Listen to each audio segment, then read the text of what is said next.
Elizabeth Sladen, who played Sarah Jane in Doctor Who and the Sarah Jane Adventures, passed away on Tuesday the 19th of April 2011. As a kid, I grew up on her adventures on Doctor Who with John Pertwee and Tom Baker. Then, to a fanboy's delight, she returned in the revival era of Doctor Who with David Tennant, before getting a successful spin-off that lasted from 2007 to 2011. Becoming a hero to a whole new generation of children who, like me before, would love both the character and the performance. Sladen will not be forgotten. Hello and welcome back to the Doctor Who Marathon. I'm your host McEdam, and today we're going to be talking about the final ever episode of Sarah Jane Adventures, The Man Who Never Was, written by Gareth Roberts and is directed by Ashley Way. Now, I know this is a bit of a bummer, but I need to talk about something because this is a scarf off moment, so we're getting pretty serious down here. This episode, which is the final performance of Elizabeth Sladen, as we all know, features Gareth Roberts as the writer, and as the villain of the piece we have James Dreyfus, and I think it's important that we need to discuss about these two individuals because these two men particularly have expressed their hugely transphobic views. They've posted online, they've discussed it in many articles of their views against the transgender community. And whatever my opinions are on this story, or whether I like it or not, I just want to state as a matter of fact that this series, this Doctor Who marathon, this passion and love and care for the franchise of Doctor Who, Sarah Jane, Torchwood, and etc., do not share the same opinions as these two absolute scumbags. Transphobia is something which should not be part of our society. Trans women are women, trans men are men, and that is a matter of fact. What Gareth Roberts and James Dreyfus are doing with expressing their frankly disgusting opinions out loud and in such a ferocious way is just adding to a horrible mindset that has put many people on the trans community homeless, mentally scarred, suicidal, and it has no place on here. And I just wanted to state before we get into the story itself that this kind of behaviour is unacceptable, and this series of Doctor Who marathons does not support these two men in any way, shape or form. Okay, so there you go. No, this video is going to be absolutely hilarious because what I find really funny is that, well, I say funny, because obviously for most people who don't know, this story was not intended to be the finale. During production of series 4, they actually filmed and got stuff a lot quicker due to really great planning, and because of that they actually had space to film 3 episodes from series 5 starting forward. So that's what they did. They made 3 stories for series 5, and they were planning on having a break usually, and then filming the rest of series 5 later down the year in 2011. However, sadly, Elizabeth Sladen passed away, and Russell T Davies had decided to not continue the series without Elizabeth Sladen. So the story isn't intended to be the finale. And a lot of people have criticised this story, not thinking it's a particularly good story, and especially to end out the series. However, it is, in my opinion, by far the funniest story in all of Sarah Jane. It is by far, it's kind of sad because, when you have the mindset, it's the last Sarah Jane, and just the amount of quality that this series has, you would imagine if the series was to end and with such a traumatic reason that the show would go off in a much more somber, much more serious tone. I mean, the last story that we tackled in the Sarah Jane Adventures, The Curse of Clyde Langer, was to deal, frankly, homelessness, so the social ill of homelessness.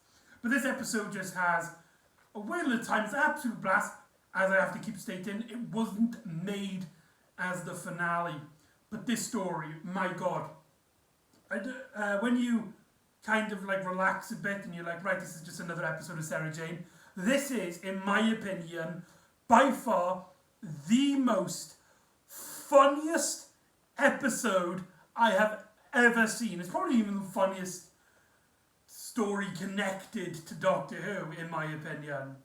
It's a whale of a time. It is absolutely hilarious. But sorry, I got something in my eye. You might just notice me just constantly doing that. I'm sorry, I'm distracting myself for a moment. Bear with. Sorry. When you go into the story with a much more light-hearted mindset, I believe this story is easily the funniest Sarah Jane Adventures episode out there. The story starts off with a pretty interesting and a pretty fun concept, as Luke is actually returning home for the summer. For those of you who don't know, Luke is Sarah Jane's son, who, because the actor Tommy Knight is an actual teenager at the time of recording the episodes, he had to leave the show for a bit to focus on his A-levels. He had cameos here and there everywhere. He didn't technically leave the show, but his role was significantly lowered. But it seemed like now he's coming back, and this was actually the first time in person that he would meet Sky, Sarah Jane's newly adopted daughter from the episode Sky, the first story of series 5, and this was going to be the first time that Sarah Jane's son and Sarah Jane's daughter would team up and unite with each other. And what we get is this pretty engaging little storyline here about siblings and the awkwardness of this of being this, like, feeling like this replacement thing, as Sky doesn't really get along with Luke too much. He kind of has this automatic defensive thing about him, seemingly trying to make some like remarks, and Luke, though he is very understanding, he is very he's much more of an adult than Sky is, and he can see the larger picture and stuff. He kind of understands the situation in a sense.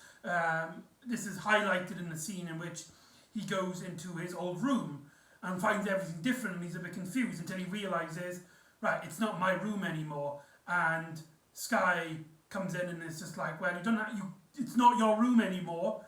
And Luke's just like, it's okay, I understand. I've had some great times in here. It's just a bit strange for me. And I really like this dynamic here. It's a shame that the series hadn't continued. We could have seen more of Sky and Luke, who are both technically not human. Luke was a genetically engineered boy created by the Bane, whilst Sky is a flesh kind that was genetically engineered to grow older, to disperse some energy so that you could become a sentient bomb to destroy the metal kind. The metal kind, sorry. So these two characters in a way have very similar backstories, but in a way they also are very different. With Luke's much more logical, like he can solve like any math equations. With Sky, she's a bit more down to earth. She's a bit more real compared to Luke. She doesn't have the super smarts, but she's still vastly intelligent, and she's much more playful. She's much more cheerful. She's much more understanding of people's emotions in some ways to Luke. And Sarah Jane has decided, as a kind of bonding exercise, she's gonna take them both onto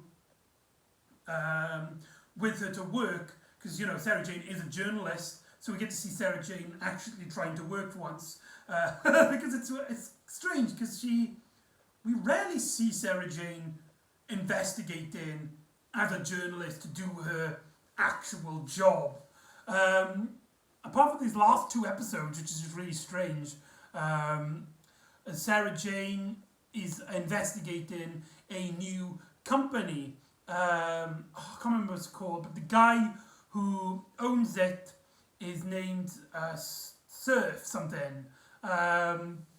And he's this billionaire philanthropist figure, and he's this very charming and very charismatic character. And Sarah Jane has been promised, she can see the expedition announcing this new surfboard technology, this new laptop, which is described by the company as one of the best laptop ever invented. Nothing will top it. And at this time, Sarah Jane actually meets a former colleague, co-worker of hers, one of her editors, who doesn't like computers, and so they go and meet the surf character, kind of silently watching him practice for his presentation for the day later. And we also get to meet his his manager, Harrison. This is the character that's played by James Dreyfus. And there's this, and basically they're all they're all sitting at it. And then when Sarah Jane isn't looking, Sky and Luke noticed that Surf's face actually glitched, like a hologram. But he's real, isn't he? We've never seen him touch anything. And so Sarah Jane, when they get back to the office, back to the basement, the attic, what the hell's happening with my brain today? Do they, this stuff could be highly hypnotic. The editor that Sarah Jane used to work with used to hate computers, but ever since he appeared in that presentation and saw Surf and had a little go at the laptop, he is now absolutely fascinated with them. He cannot get enough of surfboard laptop, and thinks it's the greatest invention ever, implying that there's some sort of hypnotic suggestion there, which Sarah Jane, Ronnie, Clive, Luke and Sky all believe that it's to do with the computers. But Sarah Jane wants to have an interview after Sky and Luke explain what's happening. And so Sarah Jane takes Luke and Sky with her to have an interview after she purposely lets on that she knows something about a glitch. And so we have the scene in an interview as Luke and Sky go down and find a secret room in the building, and what we have is probably the fun. I absolutely love this story, because that interview scene, because Sarah Jane clearly knows what's going on, and they know that she knows, but she knows they know. So they've put on this kind of performance, and Sarah Jane is acting all ditzy and all silly, and they're kind of trying to keep it a straight face, and it's just comedy gold. He keeps glitching, he keeps acting weird.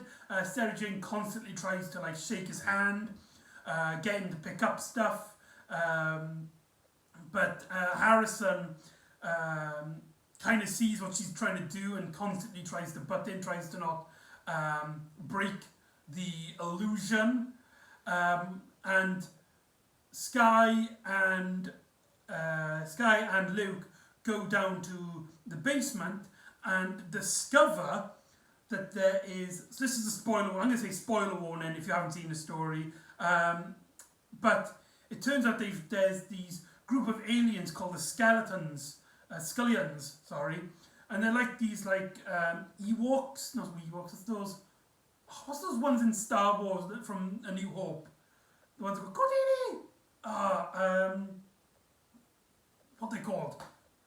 They're like those little aliens, you know what I'm on about? The ones with the hoods on. The name is is on the tip of my tongue, but I can't say it. It's really bugging me. But anyway, it reminds me a lot of them. And they're these silly, weird characters that they're in like this big engine room, and they've got these signs that say like hands, mouth, eyes, hypnosis, and we basically learn that these creatures control the hologram, Surf's hologram, and so when Luke and Sky basically intervene, Surf up in the interview, he acts all strange and funny. His eyes start thinking, his mouth starts going out of sync, and he starts jigging around. Oh, it is comedy gold. It is absolutely hilarious. And the cliffhanger is essentially the Scullions realizing that Sarah Jane's kids are there. I also like to add that they have bits for body parts, and then they've got hypno, and when basically they realize that Sarah Jane is onto them, you hear the leader one is like, quickly, more hypno, more hypno. The Scullions are actually voiced by Dan Starkey, better known for playing the Sontaran, specifically Strax, in Doctor Who, as well as playing as multiple characters in Big Finish. So this would be his only role for Sarah Jane, which is quite sad. But my God, that voice he gives them, it cracks me up. That silly, whiny performance that they have. And the cliffhanger is kind of weak. But I will say, they show a Next Time trailer, which, yes, ruins it, because you see Luke and Sky run away, you see him escaping and stuff. But my God, some of the imagery of Surf, the actor, he's played by Mark Alkin, and this guy needs to do more comedy. I couldn't stop laughing, especially in the Next Time trailer. Literally, the last shot is him in this serious suit. There's this philanthropist Tony Stark,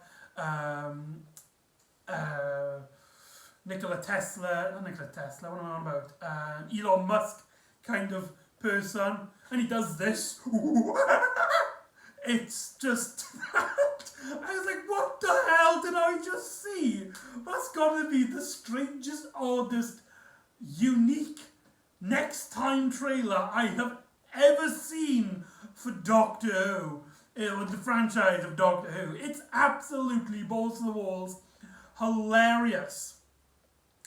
Part 2, essentially we quickly learn that the Scullions are actually slaves. They don't want to harm anybody. They were captured and basically were sold in the black market, and there's this market for aliens that could be used as slaves, and this billionaire, which turns out to be Harrison, the manager, he is actually controlling these, and he's actually using Surf as this hypnotic character that he can use to sell these surfboards, making people believe in it absolutely amazing and make an absolute fortune out of it. It's kind of a great plan when you think about it, but it's the concept of him using this like destructive pen, and they all have these like shock collars, and you have these weird aliens that work like the film Inside Out, where you've got these people kind of controlling this one human, or maybe even better example is like a Meganozoid from the Power Rangers franchise. Just the imagery there is just absolutely hilarious. We also have part two is where Clive and Rani, which have been basically sidelines in the first half, become a bit more of the foreground as they get a message from Luke, who uses K9's whistle that he built to contact Mr. Smith. And so Rani and Clive basically work out what's going on, and Mr. Smith puts a disguise for them as a couple so that they can infiltrate Surf's technology and try and get this shock collar from Harrison, and they can free the Scullions. It is actually really nice to see a series which one of its bigger lines is that, Sarah Jane, she's seen all of these horrible evil aliens, but there's good ones, nice ones as well. It's actually really cool to see an episode, a story in which the funny looking strange aliens are actually the innocent characters, and it's the humans, the people, the scum, the people taking advantage of the aliens that are in fact the bad guys. It's something which I felt like could have actually benefited other stories, like The Gift with the Slavine's cousins. I feel like that story would have benefited from this kind of format, with this kind of formula. And the imagery of seeing like Sarah Jane, she gets captured and she gets, but not before Luke and Sky basically, they basically try to take away. The Scullions try to tell him, say, go now, quickly, before our master sees you, before Harrison sees you. But Sky and Luke basically got this machine to basically malfunction, so he's acted all, Surface has acted all stupid, which is where the imagery of him doing that comes from. He also gets cross-eyed and his lips start going, I kind of like glitching. I also like in this scene, a security guard comes in, and I love how it's not stated whether the security know about this evil plan, because if they did know, then maybe that's fair enough. And I love it, just this security guard doesn't even have any reaction. But then, if he doesn't know, he's just seen his boss acting all weird and pedantic, and then just gone, oh, sorry about that, I must have blacked out or something. Yes, take her away. She gets put down the basement, where Sarah Jane actually meets this girl, this cleaner that was taken in the pre-credit sequence of the story, which we believed something horrible had happened to her, but in fact she's actually befriended the Scullions and actually wants to help save them. I absolutely love that scene in which when they first meet, and this girl, she's just like, she originally thinks that Sarah Jane's a part of it. It's like, how dare you? Those creatures are innocent. They just want to be left alone. They just want to live their own lives. They just want to get back home. How dare you harm them? And Sarah Jane's just like, no, I'm with you. I'm a prisoner as well. But then when Sarah Jane can see this person just has so much care and so much concern for these poor creatures, Sarah Jane just turns to her and is just like, you know what? You have just restored my faith in humanity. That is such a fantastic line. And Elizabeth Sladen plays it phenomenally. This performance there, like, Elizabeth Sladen is always an A-star act. It might not be her best performance. in the series, but not her best, is still pretty damn good, if we're going to be honest. And like I said, this story is mainly a comedy, and she really hits those comedy beats and those comedy moments. And so when we go upstairs and we see this like presentation's about to begin, we have this little mission where Rani and Clive are trying to get this pen, which has actually been used to activate the shock collars from Harrison. And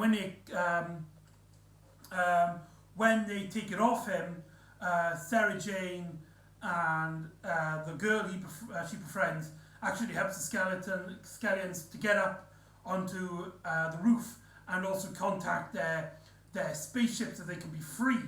However, just before the presentation is about to begin, Harrison takes the pen back, not realising that the Scullions are not there anymore.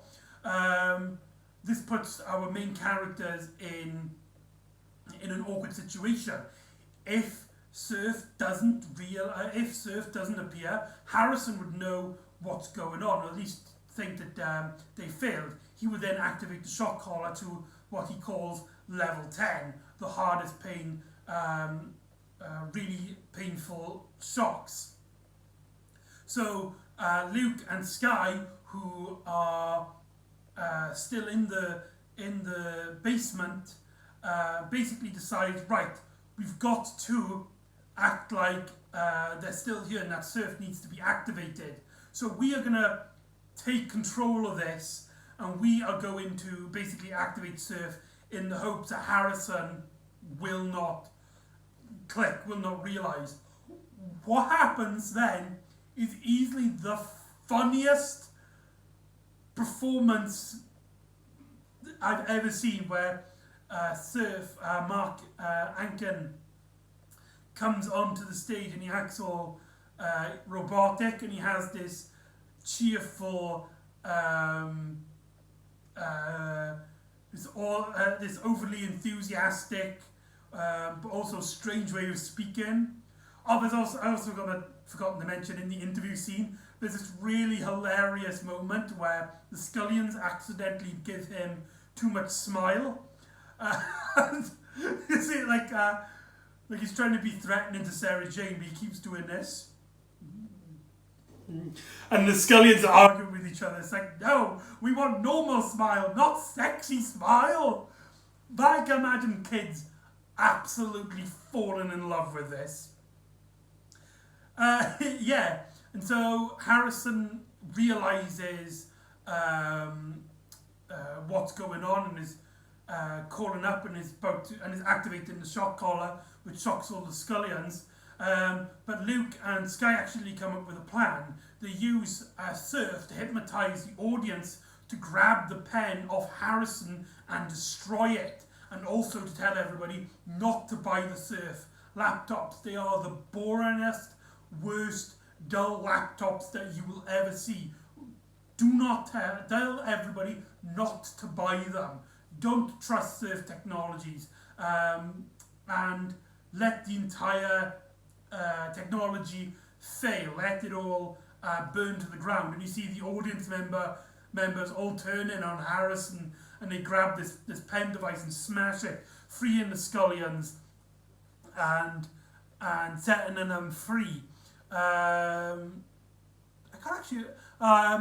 Harrison comes up to the roof and gives this really cheesy performance where he's just like, "How dare you betray me? I paid good money for you!" Before running to the Scullions before they can teleport, and he gets teleported with them, leaving them up to the mercy of the Scullions. The story then ends with Sarah Jane hugging Luke and Sky as their friendship kind of bonds, and the family connection is strengthened as they go home. And like every other series of the Sarah Jane adventures, it always ends with a monologue. This one, of course, Elizabeth Sladen was able to record her final monologue.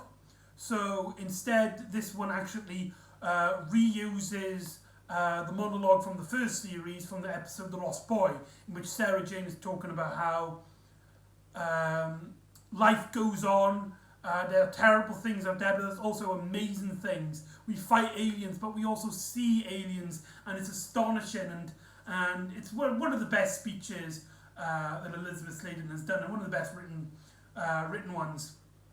But you get a montage of all of the previous episodes as we get on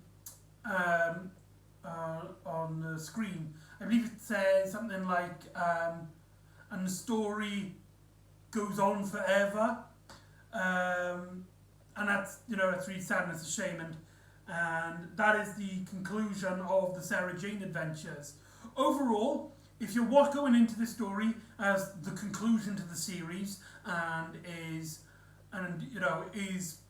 have this emotional connection with the behind the scenes of Elizabeth Sladen's sad passing, I think you are going to be disappointed, and I feel like that's one of the big reasons of why this story isn't particularly loved by the community.